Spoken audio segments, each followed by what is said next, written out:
Hi peeps, we're all back after the long weekend, US and UK bank holidays out of the way. Hope you had fun.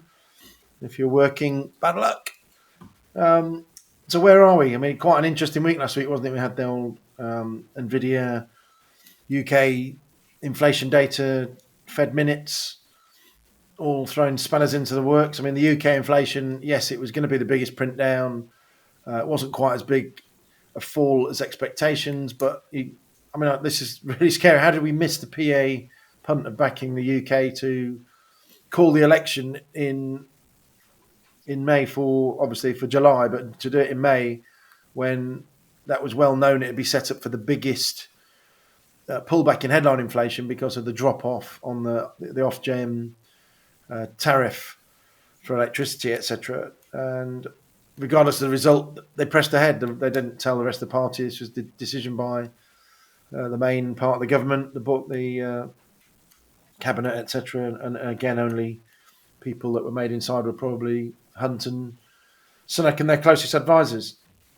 So we've missed out there. It's a shame. But since that, and that pushed obviously strength back into sterling, we've had some weak PMI data and retail sales through the floor on Friday. Again, another one that we knew was coming weak. Footfall had been poor in March, and April was even worse on the rain. So we're kind of expecting a low print there. Wednesday night, and a lot of people are still, this has become my new little pet to play with, my pet angst. The reaction to the FOMC minutes. We go to great lengths here, and you'd rather hope other people are doing the same to keep ahead and keep on top of the talking heads. We've shown that they were super negative going in to that actual Fed meeting on May the 1st. We were talking all around it. Rates were at an extreme. We've gone to almost zero being priced in. And then we get the minutes, which are literally a recording of what was said on May the 1st, not what was said on the day the minutes come out. For everyone saying that, all of a sudden they're hawkish and they might put rates up. They were discussing openly post the FOMC meeting. There were a number of the talking heads amongst the hawks all talking about if things don't improve, we're going to have to put rates up. So this is not rocket science. Surely you understand that is what they were talking about in the Fed meeting. They'd be amiss. They'd be negligent not to be having those conversations if that is their feelings. That's the whole point. The whole point of the talking heads is to make the market know what they were saying. It should not have been a shock that there were conversations about rates going up if the inflation data didn't improve. And then in the meantime, since then, inflation data had improved. CPI. There were comments from the talking heads again after that, talking about, actually, that's quite encouraging. If the rents carry on slowing, blah, blah, blah, we expect that to happen. Bostic, who's the cheerleader for higher for longer, was actually one of the people purporting that the trend may actually be going their way. So it wasn't. So I'm very surprised that the market reacted the way it did, but that gives you opportunities. We're only looking for small edges, and if you can find a situation where that's just causing retests, reiterations, revisits to previous levels, then if it's not new news and it should be baked in, then that's when your ears should be pricking up, pencils sharpened, start looking for unwind of what is probably it's a second degree movement. This is where opportunities come from being on top of the fundamentals. So in the meantime, and of late last week, we've been talking the dollar DXY is going through this kind of nesting, breaking down pattern. And I'll show you some charts from CFTC and Bloomberg in a minute, which show you that people aren't actually now starting to bet against the dollar. Gold, that's another one with rhetoric in the background. People say, it's a geopolitical hedge, it's a rates hedge. So obviously people were hitting it a little bit on concerns of this dreamed up FOMC minutes reaction, but they're totally ignoring all week, and we've put it out there ahead of targets results. The China-Taiwan Straits, China has really turned up the rhetoric there with tons of ships and aircraft flying around, which by the end of the week was totally surrounding Taiwan, and it just happened to be at the same time as the Nvidia results. Is that not massive correlation, massive geopolitical flash? Gold should have been jumping on the back of that, and yet it was selling off. Why was it selling off? Because we'd already put in an impulsive 3 pattern, and we were talking about what consolidation are we in, identifying that consolidation was hard to find the bottom because it kept doing an extension and then turning into something else. It ultimately looks like we've done an actual 5 wave down, which is creating a zigzag, which means we said it was going to bounce whatever the weather. We'll have a look whether it's done that. And then when that bounce stops, wherever that is, we're thinking 2360 to 2400 maybe. It should sell off in another 5 wave pattern, and that potentially brings back 2250. We'll have a look at that later. The indices. Hopefully, you got to watch Moisey's video over the weekend. I think that's really entertaining, and there's some clever points within it. But one of the things which may not have stayed in the edit was one of his favourites, that the key to humour is repetition. And that is the same with analysing markets. We know it's all about consistency and repetition. And that's why, even though it's boring, I'm carrying on talking about how the bears are scrambling on the technical side at the high degrees. And we're still in versions of 345 heaven. And it very much looks like we were putting in and are still finishing off some of the very lower degree consolidations before we put in one more high. And then we can start talking about where the next high degree consolidation takes us. That's when the 5%ers come back into the equation. I said on Friday we look like we're in between, sort of 2% up, 2% down in the short term for a lot of them.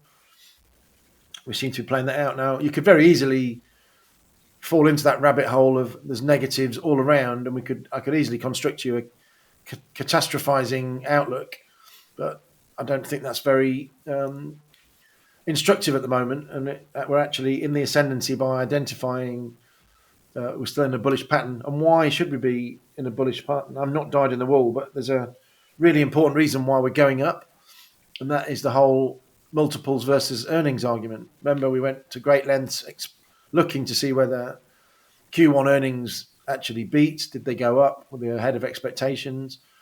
And without getting into all the nuance that fundamental analysts and traders will get into with the movements in multiples, etc., and what stage of cycle you're at, on the very basic level, if you've got a market multiple of 20 and your earnings are $2, then that implies that the price should be 20. Right? So your market multiple is 20 and your dollar,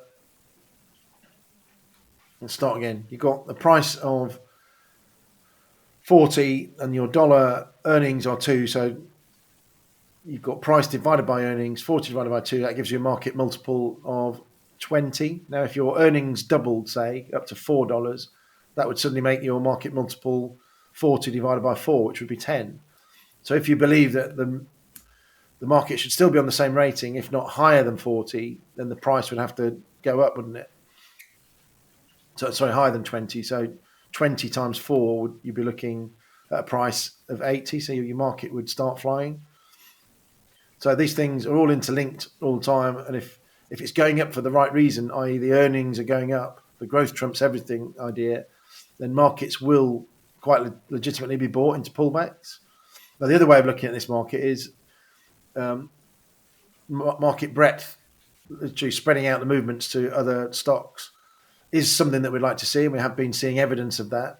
And that is probably why we're in a consolidation. Why? Because the larger Mag 7 and probably a few stocks just below that are doing all the heavy lifting. When they move, it has a bigger impact on the index. So if we are, and in the future were to have some more widening of the breadth, a little bit of selling of the larger cap stocks to buy other stuff, the relative impact down of the big stocks selling off will be bigger than the impact up of buying the other stocks. But this is a healthy rotation. So any kind of weakness you get when we're having a healthy rotation, you should be looking to buy. This is why the 3-4-5 heaven idea works, that it's a wave 4 pullback all the time that you're looking to buy, unless growth suddenly blows up or we get some mega left field geopolitical event which just brings everything down. Okay, so we can't necessarily predict those. We can see whether there are signs. And again, I was surprised that we weren't a little bit more negative with everything that China were posturing with last week, etc., etc. But we can talk about all this on the live show, and there will be one later on Tuesday. So again, we're expecting sell-offs. You can try and play those ranges. Remember, once we put in the next full set of 5, which will identify some are very close, then yes, we're looking for a 3-wave down. Of course, trade those, have a stop loss at the high, but don't get too carried away with the downward momentum. Just these things are going to be in this very whippy 3, 4, 5 scenario. Once we get in a high degree 5, after what I think are a lot of current wave 4s, then we've got a bigger sell-off to come, and at that point we will start playing it bearishly until that sell-off becomes mature. Net, we're always looking to buy these pullbacks for maximum breakouts. If you happen to be lucky enough to be in a PA world with enough funds, then I would advise you buying into sell-offs for buy and hold and breakout. But if we're doing trading accounts, we've got to be a lot cuter on the timing. Nvidia obviously was brilliant. They outperformed even on a market down day on Thursday. That's happened a couple of times now, that they've had blowout earnings and the market kind of puts in a top. That's what we were a little bit unsure about last week, where we're going to trade high into it and then sell off, or was it track sideways, put in a futures high and then consolidate? And it seems to be the latter. However, Nvidia did jump up another classic 200 billion on the day. You name it, pick a former darling of the US or UK markets, and it moved by that amount. Earnings season itself is almost done. Now it's all about thinking about Q2, July and August time. How will that fit with that whole seasonal breakout we've been talking about for presidential years? Well, that's something that we'll be looking at very closely in the next few weeks. Oil still offered. Biden dipping back into the special reserve account. They need to keep that price offered. They always make sure it's pretty offered going into Memorial Bank Holiday weekend. That is the peak of demand, I think, if I remember rightly, for holiday traffic. And I think this is something, now that it's working for them, they'll probably repeat going into the election to try and dampen inflation, certainly from that cost push side. So anybody that starts moaning about the Fed being biased, then Papa Joe is using all the tools available for a president to try and bluff the economy for the voters. Highlight of this week is obviously PCE on Friday. Prior to that, we've got GDP, which has its own core PCE deflator element, which we've talked about. That was a big sign of PCE, and the CPI, PPI trends on revisions all equalising and making Q1 look stronger totally than it was. The anomaly of PCE being the outlier, the positive outlier for rate cuts, was kind of removed. But we shall see now whether it's a Q1 effect in total, or whether the hints from last week's PPI and CPI actually read through into the PPE. The forecast for PCE, is quite low. It's expected to drop. So remember that. But what we need to be aware of is the rounding effects. We've talked about this before, where something that landed slap bang in the middle of spot 2, spot 3 gets rounded up and was actually a miss. I think that was on the CPI a few prints ago. And that actually, when you use it for 12 months to see what the annualized rate is, has a massive effect. So this month, and it's hard to find the 2 decimal place forecast without having an actual tool at Bloomberg that allows you to play with these things. But I have seen someone go into the data, and it's a spot 2.4 expectation. So if we miss by 1/100% and come in at spot 2.5, then it's going to print for the release at spot 3, which will be seen as a miss and inflation jumping. And likewise, if it stays at spot 2.4 or below, it'll be rounded down to spot 2. So we do need to have a look at what the actual 2 decimal place print is on Friday to see what the reaction is, because unless that is a jump to sort of spot 2.728 on PCE, it's a sort of technical miss, technical rounding up, and we can probably ignore it and look to sell any dollar breakouts, etc., and buy weakness it may put in final print. So we should have some volatility on Friday, but that's a warning. We need to keep on top of that. CFTC data. Let's have a look here on the actual weekly. And this is out on Bloomberg. The net positioning of the CFTC announcements on Friday night. overall, even though that blob for DXY is on the line, we'll show from the next chart, it's actually gone negative for the first time. Most of that is around increased shorts of the euro dollar. So bets against the euro, the bets against Japanese yen on the long dollar, short Japanese yen have increased as well. And we've also had some selling off of the bets of the dollar against sterling, which is a slight surprise given how the data played out last week. But I suppose a little bit of it is the election is going to take away a lot of the impact and manoeuvrability of the Bank of England. So hence, we go back into a bit more of a holding pattern on GU. But the net effect of all those movements is still a net shorting of the dollar, and that shows up here on the speculators aggregation leverage, and then it gets. I told you if you go into CME data, you can get into the actual people that are doing it. So you can see whether it's leverage funds or asset managers, speculators, retail, etc. And what it looks like is that the hedge funds have managed to take that net negative. So a very small negative. The dollar is going down.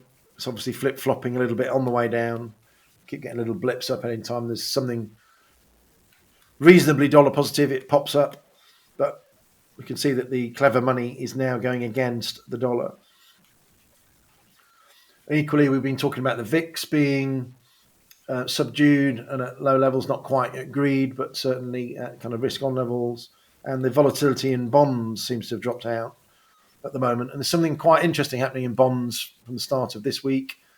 First time since the 2000s, the Treasury will actually be doing buy auctions as well as sell auctions. Normally when you see auctions and setting the prices and everyone's worried about the supply, it is due to them offering out treasuries for funding. But there's a number of issues that are in, when I say issues, actual bonds that are causing slight problems in whatever time frame they're in. They're no longer liquid. They've got the wrong kind of characteristics for what the investment crowd needs. So they're going to retire those. To do that, they do a buy auction. So look out for that. There might be some odd commentary around it, and it may have some temporary relief levels of rates attached to it. So they'll be buying old useless ones in and reissuing others. But most of the issuance this week is 7 years and below. The Treasury said they weren't going to put any pressures on the longer end of the curve, and so be it. They're issuing at the short end in the bills and only 5 and 7 year notes. Outside that, yesterday on Bank Holiday Monday, Japan had their annual international conference, and there's some interesting things coming out of that. UAIDA said that they need to get to confidence in inflation expectations. There's a wide expectation they're going to go to 0.5% this year, and then a former board member of the Bank of Japan, Takao Masai, said that they do have room to do that. The deputy governor is effectively saying this time it's different. Inflation is going to stick. And their special guest is a chap called John Taylor. This is something on my list to go through with you on the Whiteboard Wednesdays, is the Taylor Rule.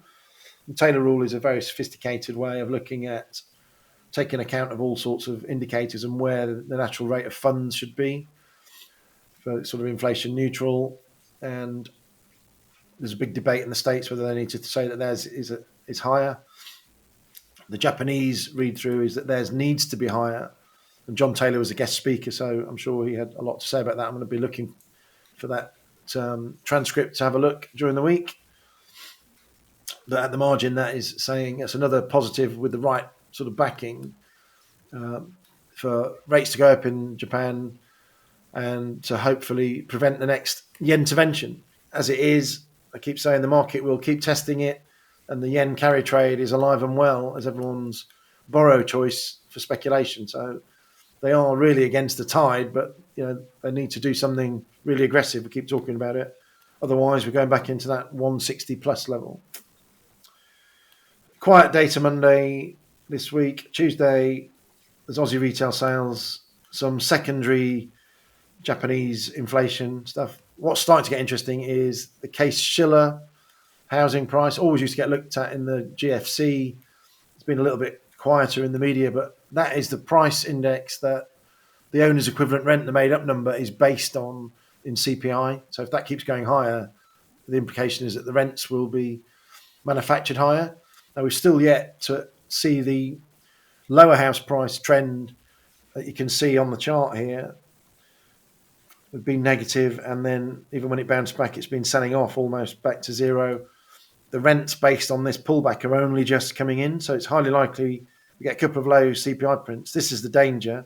We've just started to get a bounce in Case-Shiller, and it's expected to hold and maybe going in. So if this starts going, you know that there'll be inflation selling off in the CPI, and eventually, with the what we're now seeing is quite lagged effect, there'll be a pickup. So it might take time, but people will be starting to talk about transitory rental improvements and all that sort of stuff.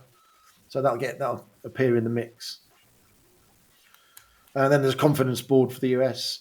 Aussie construction work done. Japanese household confidence. We need to see that improve so that they'll look through the energy pickups that they're seeing from oil prices, etc.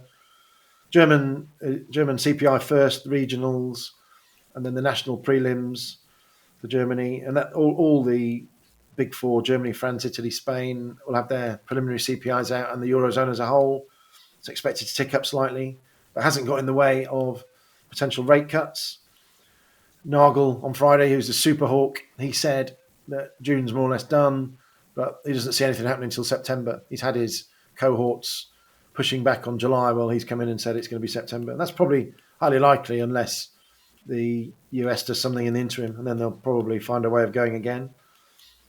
US mortgage data, mainly some peripheral Dallas and Richmond indices on the manufacturing. Beige book, the history of what happened in Q1 for companies, always worth a look at for trends, but I think we've seen it all from the PMI data, really. And all the oil data is pushed back a day, so Wednesday sees the API this week instead of Tuesday. EIA will be on Thursday. Japanese foreign bond and stock purchases. Might be interesting to see what the currency is doing. Is that still having an effect? What else we got there? US job claims, GDP, core PCE. As I mentioned earlier, that was what got a few jitters into the market at the end of last month. Atlanta GDP now is running at 3.5% right now, which is ahead of what the forecast is for GDP, which is around 1.5%, I think. So we'll have a look and see where the anomalies are appearing when that comes out. Friday, Tokyo CPI, industrial production, larger retail sales, construction and housing starts in Japan. So a big day overnight, Thursday, Friday over there. China, official PMIs, they've the ones that have been weak. Caxin have been the strong ones. And then we've got GBP, mortgages and lending, and money supply. Before the daddy boy core PCE comes out with income and spending around that to see where any of the pressures are appearing in the States. Canadian GDP, I said Atlanta GDP will update again. It's estimated to stay at 3.5 at the moment, but it will move depending on the moving parts during the week. And Chicago PMI, I've mentioned the bond auctions. Right, in terms of charts, DXY, we talked about on Friday, we've had the one more turn down here before it goes lower. Literally bounced lower off the equal legs, double extension we talked about. And now we're looking for something similar. We've had a first move down, consolidation, and it's broken down again. So I'm looking for at least a test of this equal legs. And then if we really are breaking down, we'll test this 1.618. But equally, the one thing that we've said is that equal legs previously and the low of the connector over here are important. If this holds and it bounces, we may well be putting in another double correction. Still valid, still back in this sideways zone before we eventually come off. But it's important, I said above, keep an eye on what CFTC's done. We've now got a breakdown accompanied by speculators of the short-term aggressive kind. So there's every chance we are now into the proper DXY sell-off. Gold, we mentioned how this whole situation here kept looking like it was double corrections. connectors and extension. But once we broke the ultimate order block support here and it became impulsive, we very quickly morphed into something else. So we had a one wave and a rally, and then we nested within that a 1, 2, a massive 3, 4, 5 at the lower level inside it to give us a big daddy boy third wave sell off. We bounced off that and put in a very tiny low to put in 5 whole waves down. We've said 5 waves is the start of a zigzag as a sell off. You're going to get a 3 wave up. So we've had a 3 wave to yesterday's high. That could be enough. But my initial idea was looking at the trend channel we've got since we've put in the ultimate A leg low, the 5 waves down, does suggest that over here, 2380 is a zone that we could be doing. So the 3 waves up here, put in a consolidator, hopefully hold that as a low. We've got a stop loss low here at the low of the 5th wave at the A wave before it goes again. And then the zigzag would be another 5 waves, equal legs from 2380 will be taking us down here to the sort of 2250 level. That is equal legs there. So, and again, at the bottom of the trend channels at the moment, the confluences suggest we're in this kind of pattern that we predicted, and it is a deep consolidation for the wave 4 before we eventually tick up higher. Obvious places to keep an eye on, and when we start challenging this trend channel, and does it consolidate and go again? If we get a double break of the trend channel and a new high here, then it'll be the fact that somewhere in here there'll be we talked about on Friday, there will have actually been a double correction rather than the 5 waves. But the favourite, the most likely, highest probability is this current setup of the zigzag, and we're halfway through the connector consolidation before more weakness. Silver, again, looks like a very strong order block we're pulling back to here, sub 30 in the sort of 29.5 level. We put in the high. It is outperforming and underperforming in a geared way at the moment, which tells you that silver is the instrument of choice to catch up with, whichever way you're playing it. Looks like we're halfway through a 3-wave pullback with a little rally. So if gold sells off, I'd expect a challenge into this area.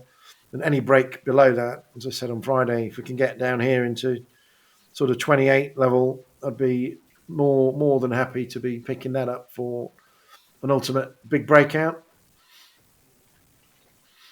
The Dow favours ending a wave 4 at the moment. That has turned into a 3-wave down, a consolidator, and then a breakdown. We've put in, looks like we've got a little smidgen more to put in there to get 5 waves to finish. We had a very short one. Looks like I've had a big 3 and a sideways, and we're putting in a very low degree 5-wave finish into here, which is probably around 39,000. And then we're looking to put in a large breakout relatively of possibly 2,000 points. So 3 to 5% breakout to new high before we finally get to a place where we'll have a decent consolidation. So don't get overly bearish at the moment unless something massively changes, because I think we're almost at the end of that Dow consolidation. You can see it a bit better on the daily that we've had a 1, a 3, and we're just playing out what is probably a wave 2 within this whole the wave 4 here before we put in the minor wave 1 top. Then we'll do this first decent consolidation 2, but it's all part of at least another 2 rallies to get us to the end of this intermediate wave 5 and the primary wave 3. This sell-off here, which is in the middle and towards the end of our June-August play, is the real time to get super bearish. The rest of this is kind of trading range, proper stuff that we can play with. The S&P, this looks the weakest momentum-wise. Remember, we've been talking about the lack of 50-day moving average breakout, and then we said the 200-day moving average was topped out relative to a long time sort of area that people use. Some of the technicians use it to go, well, if it doesn't break through and hold, it's going to roll over. And that's a little bit what we're seeing here. The volume's not massive, and looks like we may have even put in the 4th wave on the S&P. That one is is there. So what this gives us, if we to put MACD on that, is that we'd definitely be looking at putting in a fifth wave, tiny breakout, but with a falling momentum. So S&P may well be the one that's going to lead us down here. It's super low volume, as you can see. We've had the holiday period. Not sure if that isn't going to be the one that suddenly decides where the top is in a lot of the indices. Nasdaq has done enough to put in a consolidation.